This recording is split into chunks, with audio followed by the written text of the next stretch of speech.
Un saludo a los que nos escuchan. Como soy francés, me piden hablar en español y acaso haré muchas faltas, que me perdonen. Entonces, la cuestión es, ¿por qué rezar? ¿Por qué la oración es algo esencial en nuestra vida? Eso es una respuesta muy sencilla. De mi cuerpo tengo cuidado, de sueño, de comer, de deporte, de tal y tal. De mi persona, de mi plaza en la sociedad, con los estudios y con la profesión y con el trabajo, tengo también cuidado, es muy importante. Pero nuestra vida no es solamente una posición social o un cuerpo y la salud, también es la vida espiritual. La vida espiritual es el secreto de la felicidad, es lo más interior, no hay notas, no hay escuelas, no hay clases para aprender eso, y sin embargo es una verdadera vida, y para que viva hay que tener cuidado de ella también. Y la oración se puede decir que es un poco como la respiración de tu vida espiritual, para que tu bautismo respire, para que la alegría y la paz y la dulzura y el espíritu de servicio y la fe y la humildad y todas esas cosas que llamamos los frutos del Espíritu Santo vivan. Entonces, ¿cómo vamos a rezar? Jesús, los apóstoles, los discípulos los ven rezando.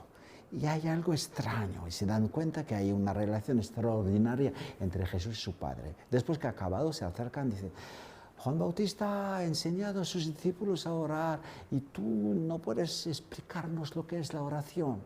Entonces Jesús explica y nos da consejos en el Evangelio de Lucas o de Mateo y dice, tú cuando vas a rezar entras en tu habitación, tienes que cerrar la puerta y hablar a tu Padre, escuchar en el secreto. Ahora, entonces, lo primero de la oración es el silencio, ponerse en silencio. Es bastante difícil. En mi propia habitación, donde hay todavía el teléfono, el computer y tal, bueno, llegar al silencio es un combate interior, esa cosa. Bueno, pero él lo pide. Hacer el silencio, para que él, el Padre, pueda hablar a su Hijo, para que él, el Rabí Jesús, pueda hablar a su discípulo, tú eres uno de sus discípulos. Y entonces, su palabra será una luz, será una fuerza interior en tu corazón, para que tú llegas a ser tú mismo, con tu luz interior, con tu gracia, con tu personalidad espiritual. Eso es el trabajo de la palabra, de la palabra de Dios, de la oración. Jesús lo hacía.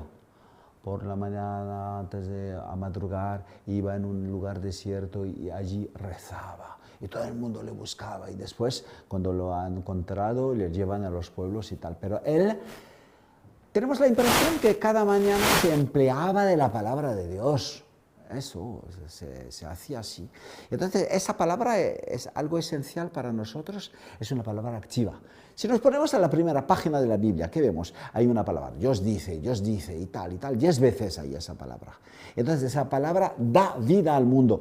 No es algo solamente del pasado. Esa palabra me da vida a mí hoy mismo. Yo cada mañana en esa capilla donde estamos en este momento, estamos aquí en silencio con algunos de mis colaboradores en el silencio y escuchamos cada uno a su manera la palabra de Dios. Esa palabra me hace, me transforma, me enseña, me convierte. De vez en cuando es algo difícil, porque me muestra mis pecados, la necesidad de tener un buen médico, un salvador como Jesús, pero también es un momento de luz. Y me muestra una gracia, un carisma, un regalo que Dios me ha hecho y es la alegría personal e interior que yo tengo. Pero lo más importante después es que será una misión. Y entonces eso que Dios me ha dado no lo puedo guardar por mí y entonces lo tengo que dar a los demás. Entonces, vete por los caminos. Tú eres una palabra. Si la palabra se hizo carne en la persona de Jesús, tú que eres un discípulo de Jesús, entonces tienes que ser hoy mismo esa palabra para la gente, que no va a abrir su Biblia ni leer el Evangelio. Y entonces ellos, viéndote, escuchándote, reciben esa palabra. Pero la condición, claro, es que tú tengas esa palabra dentro de ti. ¿Hay métodos para eso? Sí, hay la escuela de los carmelitanos, de los franciscanos, de los ignacianos, de los ejercicios espirituales. ¿Acaso conocéis eso? Pero Lo más importante, yo lo que pido en mi diócesis, a toda la gente, de los jóvenes a los adultos o mayores o tal, nunca jamás llegar a la misa del domingo sin haber leído el Evangelio de la Eucaristía, el que va a comentar el sacerdote o el diácono. Mientras tanto puedes rezar por él para que el Espíritu Santo le ayude para su homilía. Y tú dar media hora, una media hora entera, por lo menos, de silencio para escuchar a esa palabra, para ver a Jesús de cerca, para escuchar cada de sus palabras, ver a cada uno de sus gestos, ver cómo está con tal mujer, con tal apóstol, con los discípulos y tal. Y luego esa cosa viene dentro de ti. Cuando llegas a la misa el domingo, ya estás en diálogo con el sacerdote. Es una cuestión que yo no llegaba a encontrar una respuesta y él me da. Homilía es una palabra griega que quiere decir conversación, intercambio entre nosotros. Y eso supone que la palabra esté dentro.